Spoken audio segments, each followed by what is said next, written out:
बिस्मिल्लाहिर्रहमानिर्रहीम अस्सलामु अलैकुम। Welcome back to Animdicate physics. Last lecture में हमने पढ़ा है इलेक्ट्रिक फ्लक्स। अब गॉस लॉ क्या है?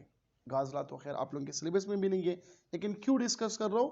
बिकॉज यहाँ पे इलेक्ट्रिक फ्लक्स है और जहां पे इलेक्ट्रिक फ्लक्स होगा वो हम जरूर पढ़ेंगे। ठीक है, अच्छा जी देखो, गॉस लॉ की जरूरत क्यों आ गया? अगर आपसे कोई पूछे why we need a Gauss law instead of Coulomb law, Coulomb law है तो गॉस लॉ की जरूरत क्यों आ गई?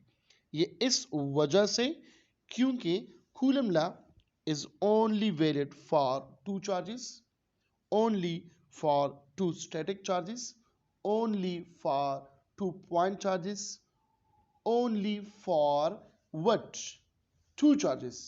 मतलब दो से ज्यादा नहीं है, दो से कम चार्जेस नहीं है, स्टैटिक चार्जेस होंगे, मोशन में नहीं होंगे। अगर दो से ज़्यादा हो जाए तो फिर वैलिड नहीं होता। अगर ये चार्जेस मोशन में है तो कूलम लॉ इसको हम यूज़ नहीं कर सकते। ठीक है, तो इस प्रॉब्लम को सॉल्व करने के लिए कौन आ गया? दूसरा शहजादा आ गया जिसका नाम है गॉस। गॉस एक जर्मन साइंटिस्ट है, आई थिंक, मुझे तो याद नहीं है, अभी देखना पड़ेगा। ठीक है, खैर है, देखें गॉस क्या कहता है। The flux through any closed surface is 1/epsilon naught times the total charge enclosed in it। मतलब ये है the total electric flux is equal to total charge enclosed in a surface divided by epsilon naught। ये Gauss law का statement है। ये Gauss law का purpose क्या है? मेन पर्पस एमसीक्यूज में आ सकता है। ठीक है, मेन पर्पस इसका ये है, this law is used to find and measure electric flux और electric field intensity in a region. ठीक है ना, कौन सी रीजन में? इसके लिए हम एक खास सरफेस को यूज करते जिसको हम गॉसियन रीजन या गॉसियन सरफेस कहते हैं। इस सरफेस को यूज करके हम क्या मालूम करते हैं? क्लोज सरफेस में इलेक्ट्रिक फ्लक्स और इलेक्ट्रिक फील्ड इंटेंसिटी मालूम करते हैं। क्लियर है कोई बात? गॉस लॉ सिर्फ एनी क्लोज सरफेस के, एनी 3D सरफेस के लिए हम इसको यूज कर सकते। एनी क्लोज सरफेस के लिए एमसीक्यू में आ गया कि स्पेयर के लिए होगा या सिलेंडर के लिए होगा, सपोज करें ना, तो उसमें ऑप्शन कौन सा होगा? Any close surface. Any close surface के लिए हम गॉस लॉ का इस्तेमाल करते हैं। ठीक है, फॉर क्यूबिक स्ट्रक्चर, अच्छा गॉसियन सरफेस क्या है? Any imaginary close surface taken around a charge to calculate the electric flux is known as Gaussian surface. MCQ इसके साथ लेके शायद एमसीक्यू में आ जाए तो आपको याद होनी चाहिए। ठीक है, नाउ क्यूबिक स्ट्रक्चर क्या है? ये क्यूबिक स्ट्रक्चर है, एक 3 डायमेंशनल स्ट्रक्चर है। ये क्यूबिक स्ट्रक्चर मैंने बना दिया। ठीक है, अब इसके लिए जो गॉस लॉ है हम इस्तेमाल करते हैं। एक चार्ज जो है वो मिड पॉइंट पे पड़ा हुआ है। अब आपको पता है क्यूबिक का जो फेसेस है वो कितने हैं? वो है 6 फेसेस है ना, क्योंकि 3 डायमेंशन है, अप डाउन लेफ्ट राइट और उस साइड और ये साइड, ये साइड और उस साइड। ठीक है ना, तो 6 फेसेस है टोटल। एक फेस के लिए जो गॉस लॉ है टोटल इलेक्ट्रिक फ्लक्स है वो क्या होगा? Q divide by 6 epsilon not, या हम लिख सकते हैं NE divide by 6 epsilon not. Clear हो गई बात? दो के लिए क्या होगा? तो यहाँ पे n के जगह हम पुट करेंगे क्या? n इज इक्वल टू 1 एक सरफेस के लिए, एक फेस के लिए, दो फेस के लिए, 3 फेस के लिए, 4 फेस के लिए, 5 फेस के लिए एंड 6 फेस के लिए। ठीक है ना, 6 फेसेस के लिए क्या होगा? Q divide by epsilon naught होगा जो इस तरह है। ठीक है, 5 के लिए क्या होगा? 5 divide by 6, 4 divide by 6, 3 by 6, 2 by 6, 1 by 6। तो ये नंबर ऑफ फेसेस हैं। ये क्या है? नंबर ऑफ फेसेस है। तो मैंने यहाँ पे लिखा हुआ है शॉर्टकट कि flux is equal to n into Q divided by 6 epsilon naught. Applications क्या है गॉस लॉ की? Electric field intensity due to infinite sheet of charge. अगर इनफाइनाइट शीट ऑफ चार्ज हम क्यों लेते हैं? Because we want a uniform electric field, इस वजह से इनफाइनाइट शीट ऑफ चार्ज लेते हैं।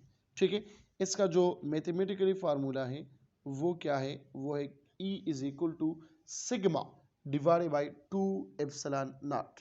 सिग्मा क्या है? What is sigma? ये है चार्ज डेंसिटी, ठीक है ना। क्या है? चार्ज डेंसिटी है। ऑलरेडी हमने पढ़ा है क्यू डिवाइडेड बाय ए के बराबर है। तो हम लिख सकते हैं क्यू की जगह एन ई डिवाइडेड बाय ए। तो इसको फिर हम लिख सकते हैं कि E इज इक्वल टू, यहाँ पे क्या होगा, n e divided by 2a epsilon naught, ठीक है। E is equal to n e divided by 2a epsilon naught, क्योंकि क्यों की जगह मैंने एन ई पुट किया, ए अपनी जगह पे आ गया और 2 एप्सिलॉन नॉट तो ऑलरेडी मौजूद है, तो E इस चीज के बराबर हो गया। क्लियर हो गई बात? Electric field intensity due to two oppositely charge plates, ठीक है, मतलब एक पॉजिटिव चार्ज है, पॉजिटिव चार्ज प्लेट है, और दूसरा क्या है, ये नेगेटिव चार्ज प्लेट है। तो इलेक्ट्रिक फील्ड लाइंस डायरेक्शन तो है, इसकी प्रूफ करने की जरूरत नहीं है। तो इलेक्ट्रिक फील्ड इंटेंसिटी किस चीज के बराबर है? Sigma divided by epsilon naught के बराबर। अब सिग्मा किस चीज के बराबर है? अगेन क्यू डिवाइड बाय ए।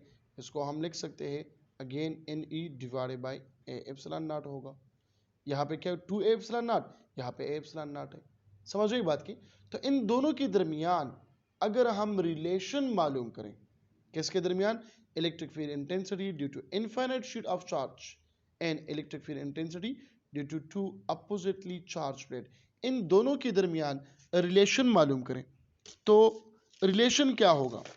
यहां पर देखें, ये हमने सीख लिया है टू अपोजिटली चार्ज प्लेट में कि ये बराबर है किस चीज के?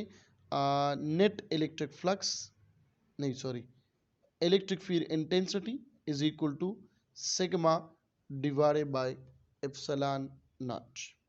और इसको हमने पढ़ लिया है कि इलेक्ट्रिक फील्ड इंटेंसिटी के बराबर है sigma divided by 2 epsilon naught, ठीक है ना।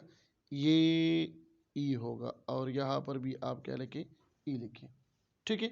मैं ई ओ लिखता हूं टू अपोजिटली चार्ज प्लेट और ई आई लिखता हूं इनफाइनाइट शीट ऑफ चार्ज के लिए। तो यहां पे देखें, मैं इसको लिख सकता हूं ना 1 divided by 2 multiply by sigma divided by epsilon not. तो सिग्मा एप्सिलॉन नॉट किस चीज के बराबर है? ये ई नॉट के बराबर है। सो 1 divided by 2 into E not का मतलब 2 अपोजिटली चार्ज प्लेट।